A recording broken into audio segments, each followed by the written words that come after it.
So my name's Ellis Bosarge, and I am a master's student at NC State, working in Dr. Alexander Kring's lab. So I've been in Kring's lab for about a year now, and what I do is I study floristics, which is the plant life in a certain geographical area. And so I incorporate the uses of herbaria throughout my daily work. So herbaria document species over time. So every single voucher specimen that we have in the herbarium, they all have dates on them, which correspond to the time that the specimen was collected. So each voucher specimen also usually will have occurrence data. So this means how abundant or frequent or rare the species is in that area that it was collected from. And so this is really important for rare and endemic and even invasive species. And so you can see how over time occurrences of rare, endemic, or invasive species have changed. So my research area is in the Green River Gorge in North Carolina, which is about 30 minutes south of Asheville. And so the last time that it was studied was in 1975, which was about 50 years ago.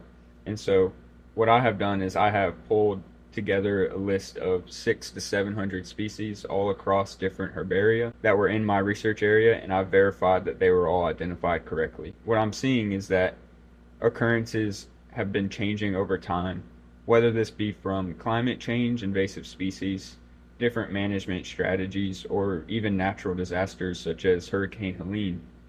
I'm seeing how invasive species have become more abundant. So what I have done is by pulling together a list of these 700 species from all different herbaria, I've identified survey gaps of commonly overlooked species, this typically being grasses and sedges. What I have been doing is really focusing on collecting these grasses and sedges in my research area. And what I found that about every single one that I've collected so far has been a new record for the Green River Gorge. If not the gorge, then even the county, and I may have a new state record species of a sedge. So what I'm doing is I'm creating an updated flora for the Green River Gorge, as well as a key for that specific region. And so a site-specific key can be beneficial to people who don't have extensive background in botany, or maybe people who are visiting the area and want to have a side hobby of identifying some plants.